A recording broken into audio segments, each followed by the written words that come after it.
Salam sejahtera saudara yang kekasih di dalam nama Tuhan Yesus Kristus. Terus kita merenungkan tentang manusia berdosa. Dan kali ini kita akan membicarakan tentang dosa turunan. Apa sih sebetulnya yang dimaksudkan sebagai dosa turunan?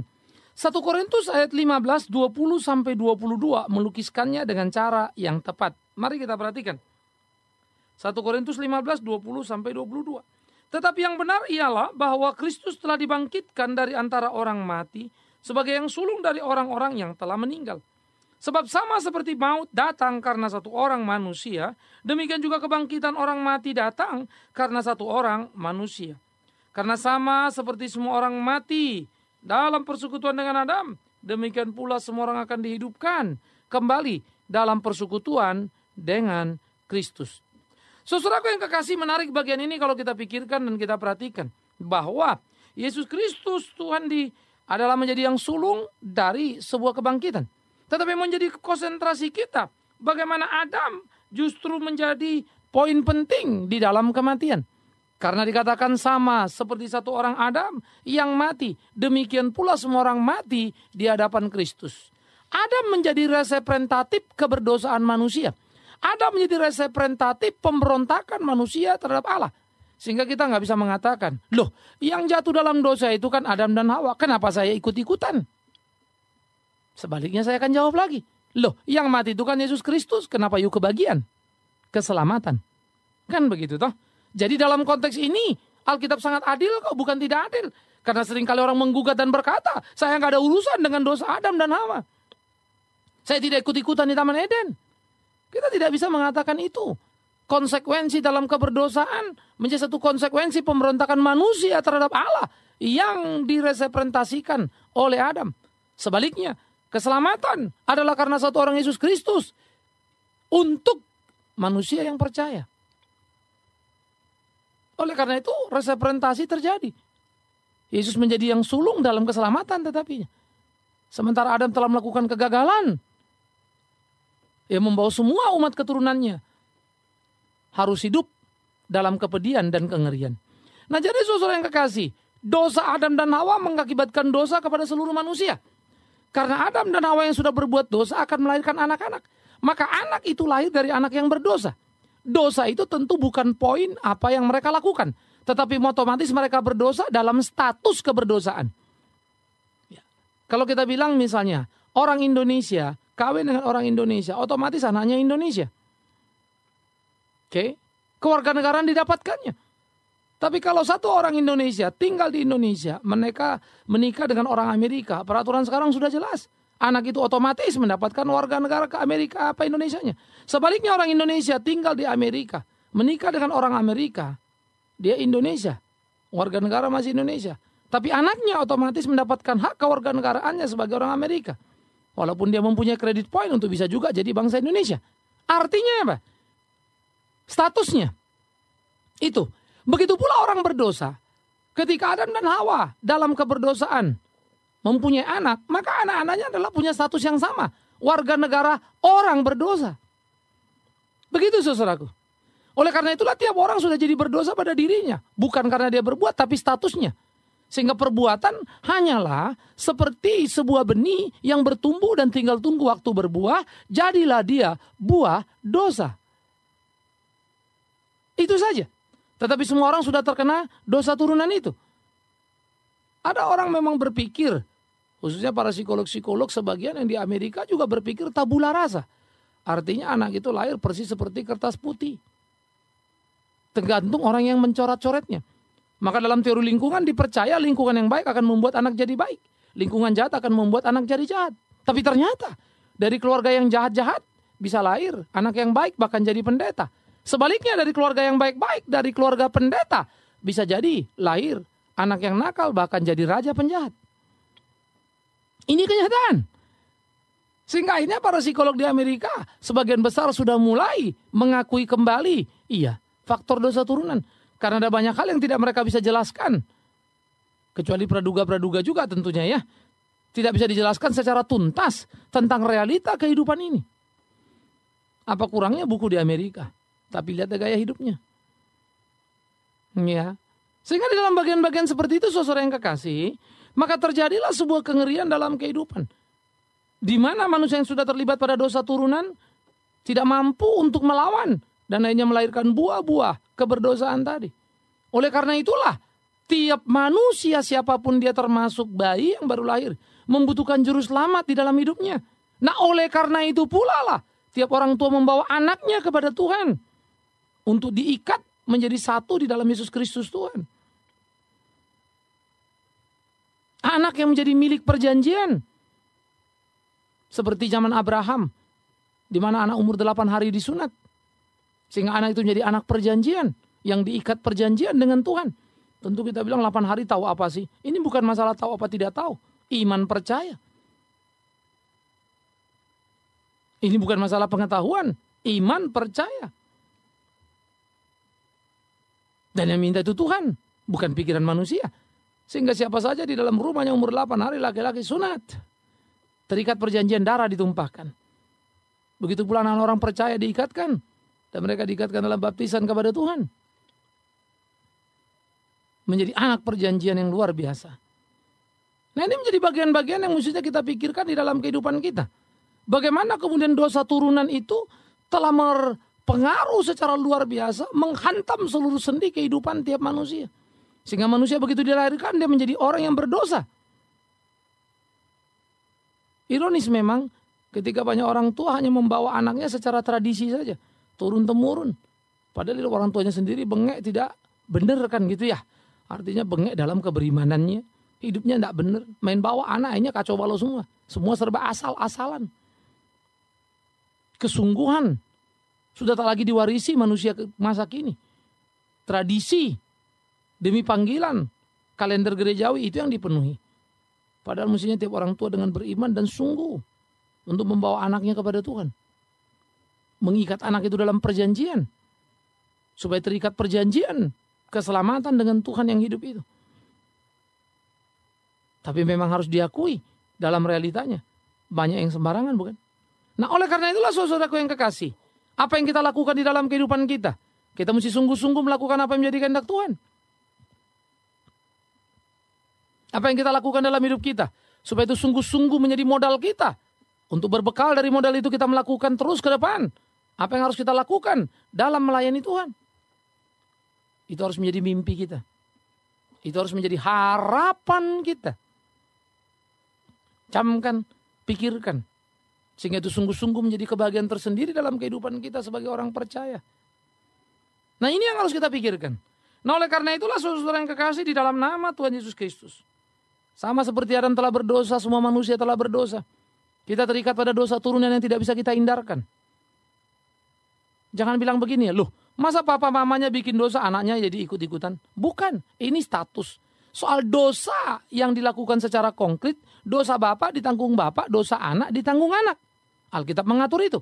Tapi status orang tua berdosa melahirkan anak berdosa. Tapi buah dosa yang dilakukan orang tua, tanggung jawab orang tua. Yang dilakukan anak, tanggung jawab anak. Sehingga status dan dosa yang aktual tadi harus dibedakan dulu. Jadi jangan salah kaprah dulu. Dosa turunan adalah orang berdosa melahirkan anak, ya orang berdosa. Sehingga dia mempunyai kecenderungan untuk melahirkan dosa. Karena dia warga negara dosa, produk dosa. Nah waktu kecenderungan itu konkret, aktual menjadi dosa, tanggung jawab si pembuat dosa. Apakah itu orang tua atau anaknya? Maka masing-masing harus bertanggung jawab. Oleh karena itulah, tiap orang tidak bisa tidak berdosa. Kecuali dia sudah dibebus, sudah dimenangkan oleh Roh Kristus. Kalau tidak, ia hanyalah benih dosa yang akan terus berbuah dosa dan berbuah dosa dan berbuah dosa. Karena dia hanyalah orang yang terlibat pada dosa turunan yang tidak pernah bisa melepaskan dirinya dari sana. Hanya kuasa Tuhan yang sudah dinyatakan oleh Yesus Kristus Tuhan kita di atas kayu salib di Bukit Golgota itu. Yang bisa membebaskan kita, memerdekakan kita dari dosa itu. Jadi saudara, jangan pernah bermain-main dalam mengerti keseriusan, kesungguhan.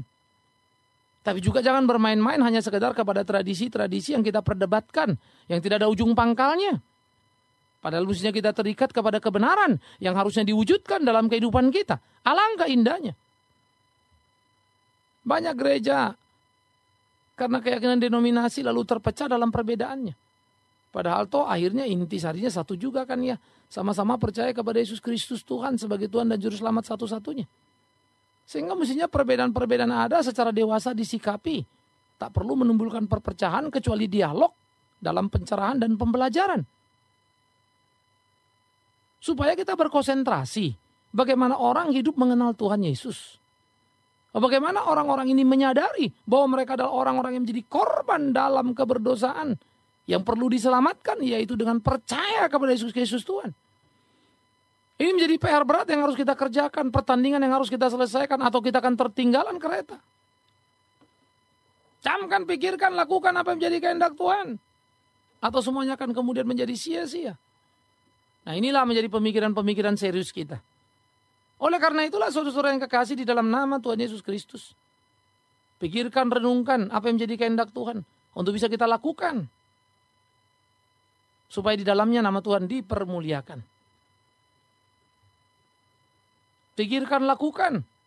Sehingga dengan demikian kita sungguh-sungguh bisa mengerjakan kehendak Tuhan yang harus sungguh-sungguh untuk kita lakukan di dalam kehidupan sebagai wujud kemerdekaan dari kekuasaan atau kekuatan dosa turunan. Jadi kita sekarang sudah mengerti bukan? Semua manusia begitu berdosa sudah terhisap di dalam dosa karena dosa turunan. Maka semua manusia yang lahir di kolong bumi ini, di kolong langit ini, memerlukan keselamatan oleh belas kasihan Tuhan. Semua. Nah itu harus menjadi sebuah kesadaran kita. Bagaimana hidup adalah sebuah pertarungan yang tidak sederhana. Camkan itu. Pikirkan itu. Itulah kenyataan kehidupan yang ada. Sehingga saudara tidak bisa menjadi pecundang di situ. Tapi harus Anda bisa menjadi pemenang. Yang memenangkan pertempuran yang ada. Supaya hidup kita sungguh memuliakan Tuhan. Melakukan apa yang menjadi kehendak Tuhan. Sehingga nama Tuhan sungguh ditinggikan, diagungkan di keseharian kita. Alangkah luar biasanya. Nah jadi saudaraku yang kekasih. Di dalam bagian-bagian seperti inilah kita bisa hidup di dalam kehidupan kita untuk kita bisa melakukan apa yang menjadi kehendak Tuhan kita. Sehingga sungguh-sungguh hidup kita menyenangkan hatinya. Di tengah-tengah pergumulan kehidupan seperti inilah kita bisa menjalani hari-hari kita dengan bijaksana. Sehingga kita tidak terperangkap pada jebakan-jebakan yang memang mewarnai hari-hari kita. Dosa turunan akan terus menjadi semacam benih yang bertumbuh dalam hidup kita. Sehingga bisa jadi seperti apa yang sudah kita bicarakan. Manusia makin hari makin berdosa, makin berdosa, makin berdosa, makin berdosa. Karena itu tidak heran kalau kemudian anak kecil pertama kali dia melakukan satu kesalahan atau kebohongan atau apapun, kadang-kadang orang tua kaget. Tapi kemudian dianggap seringkali kan lucu ya. Ih anak kecil udah bisa bohong gitu ya. Kita anggap itu lucu karena anak kecil. Tapi kita lupa. Itu adalah benih dosa yang sudah mulai bersemi. Itu adalah benih dosa yang sudah mulai berwujud. Sehingga untuk melakukan dosa, seorang anak tak perlu belajar dari yang lainnya. Seringkali anak-anak menjadi sangat kreatif untuk melakukannya. Ironis ya. Tapi itulah kenyataannya. Saudara-saudaraku yang kekasih, jangan terjebak pada perangkap yang salah. Karena itu bermainlah untuk satu kehidupan yang sungguh. Melakukan apa yang kehendak Tuhan dalam hidup kita. Sehingga kita bisa menyelesaikannya untuk kemuliaan namanya. Berpikirlah dengan jernih. Supaya kita bisa sungguh-sungguh menyeleksi berbagai pilihan dalam kehidupan. Dan memilih apa yang sesuai dengan kehendak Tuhan. Bukankah itu akan amat sangat menyenangkan? Karena itu lakukanlah, camkanlah, pikirkanlah. Sehingga kita bisa bertanding dan bermain dalam kehidupan kita. Sehingga kita bisa melakukan apa yang menjadi kehendak Tuhan kita. Sehingga kita sungguh boleh mengatakan indahnya hidup di dalam Tuhan, berjalan bersama Tuhan, melakukan apa yang Tuhan mau. Jadi dosa turunan tak bisa diabaikan. Ini sebuah kesadaran yang harus dibangun dalam hidup kita. Atau kita akan dilindas lalu karena kita menganggap remeh. Itu omong kosong, gak ada dosa turunan. Ngawur itu. Ketika engkau berpikir seperti itu, hancurlah pertahananmu. Karena engkau bukan saja lengah, tapi sudah menjebol seluruh hal pertahanan dalam hidupmu yang seharusnya hidup membentengi keseharianmu. Pikirkan itu, renungkan itu. Supaya tidak terjebak pada perangkap yang salah. Lakukan kehendak Tuhan, nikmati hidup bersama dengan Dia. Maka puaslah hidupmu di tempat apa yang Dia mau. Saudara-saudaraku, itu hidup kita. Saudara-saudaraku, itu keseharian kita. Saudara-saudaraku, maukah hidup seperti yang Tuhan mau? Lakukan, maka bahagia hidupmu. Caranya? Tadi seperti yang sudah saya katakan. Jangan pernah lari dari apa yang Tuhan mau. Maka menarik. Hidup menjadi sangat luar biasa. Puji Tuhan. Disitulah kemudian nanti kita bisa berhati-hati dalam dosa turunan. Karena itulah anak-anak sejak dini, sejak kecil perlu diajari kebenaran. Karena itulah anak-anak sejak lahir perlu didengungkan suara kebenaran, tentu dengan proporsional sesuai dengan usianya, umurnya, kemampuan, daya tangkapnya. Tapi mereka perlu kebenaran. Karena itu celakalah kalau kita jadi orang tua yang mengabaikan tugas dalam menyuarakan kebenaran kepada anak-anak kita. Karena dengan demikian Anda makin menjerumuskan dia pada lubang dalam perangkap kengerian dari dosa itu. Jangan lagi dan jangan lagi. Lakukan yang benar. Apa yang menjadi kehendak Tuhan. Supaya hidup kita sungguh benar menyenangkan hati Tuhan. Nah itu camkan. Itu pikirkan. Itu yang harus dilakukan.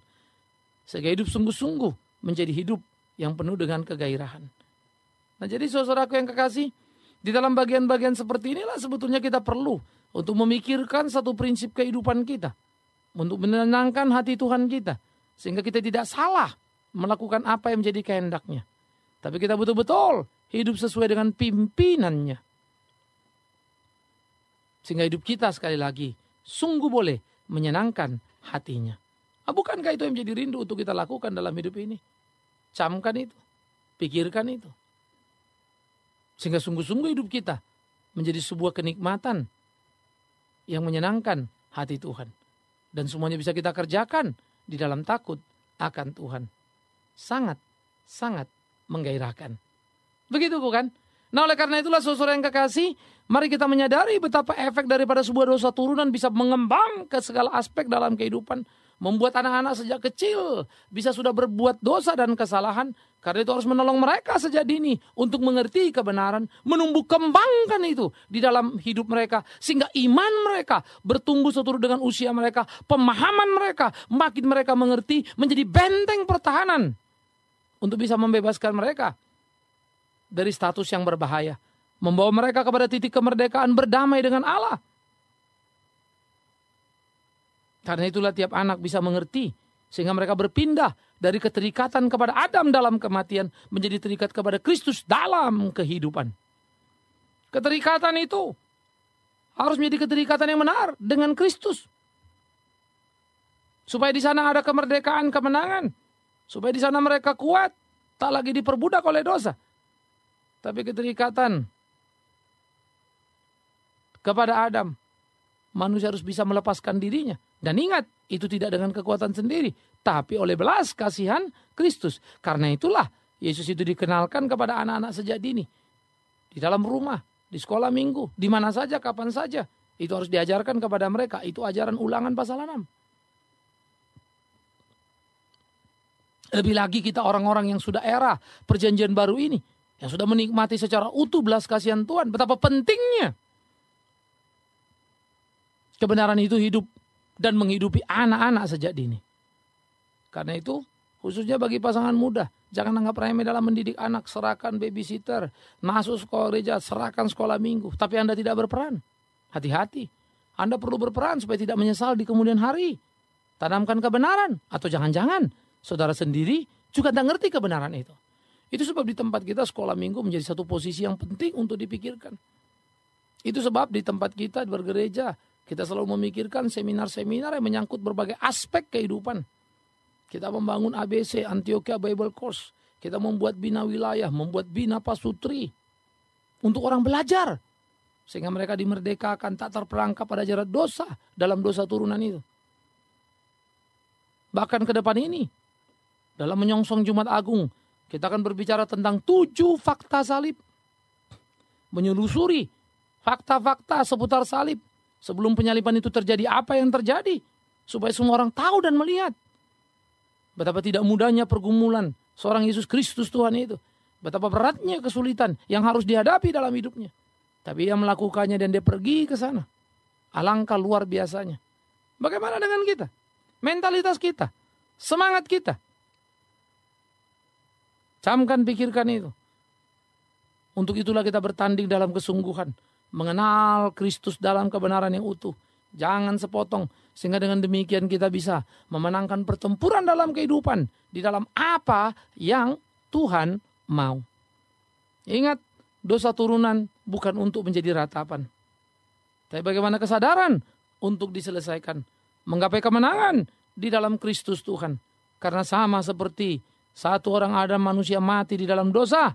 Begitu pula karena satu orang Kristus manusia dihidupkan dan berpengharapan akan hidup bukan saja di kesementaraan tetapi dalam kekekalan.